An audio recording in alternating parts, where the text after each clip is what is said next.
Hello నమస్తే welcome to Katha Kokila YouTube channel. The master story టెల్లర్గా పేరుగాంచిన సుప్రసిద్ధ రచయిత జెఫ్రీ ఆర్చర్ రచించిన హై హీల్స్ అనే కథని నేను ఇప్పుడు చెప్పబోతున్నాను. స్త్రీల చెప్పుల్ని లండన్లో షూ అనే అంటారు. ఎలెన్ అండ్ యాన్ అనే వాళ్ళిద్దరు దంపతులు. రెడ్ ఫాన్ ఇన్సూరెన్స్ కంపెనీలో లాస్ అడ్జస్టర్గా పనిచేస్తున్నాడు ఎలెన్. లాస్ లాస్ అడ్జస్టర్ అంటే ఇన్సూరెన్స్ కంపెనీ క్లెయిములు చేస్తూ ఉంటాయి కదా కొన్ని కంపెనీలు. ఆ క్లెయిముల్లో కొంత నష్టం, ఇన్సూరెన్స్ కంపెనీకి కొంత నష్టం తగ్గించడానికి పనిచేసేవారే లాస్ అడ్జస్టర్స్.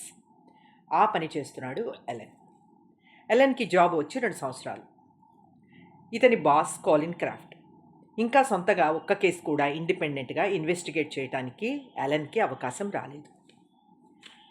కాలిన్ క్రాఫ్ట్ ఒకసారి ఫారిన్ వెళ్ళాడు. ఆ సమయంలో ఎలెన్ ఒక సండే మార్నింగ్ 7:30 కల్లా బయలుదేరాడు కారులో ఒక అగ్ని ప్రమాదం జరిగిన స్థలానికి. రాన్ఫోర్డ్ అనే చోట గౌడౌన్లో అగ్ని ప్రమాదం జరిగింది.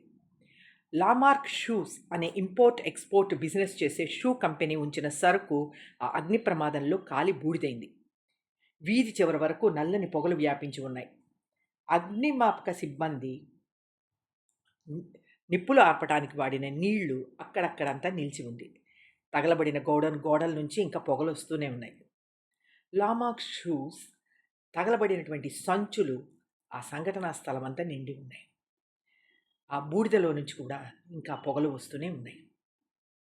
ఓనర్ డి లామార్క్ సంఘటనా స్థలంలో లేకపోవటం యాలెన్కి ఆశ్చర్యం వేసింది. సరుకు కాలి బూడిద కుప్పలు గిడ్డంగి నిండా ఉన్నాయి. మరి ఆ కంపెనీకి చెందినటువంటి ఓనర్ కానీ, ఆ కంపెనీకి ఇన్సూరెన్స్ చేసిన ఆఫీసర్ కానీ అక్కడ కనపడలేదు. దగ్గరలో ఉన్న పబ్కి వెళ్ళాడు యాలెన్.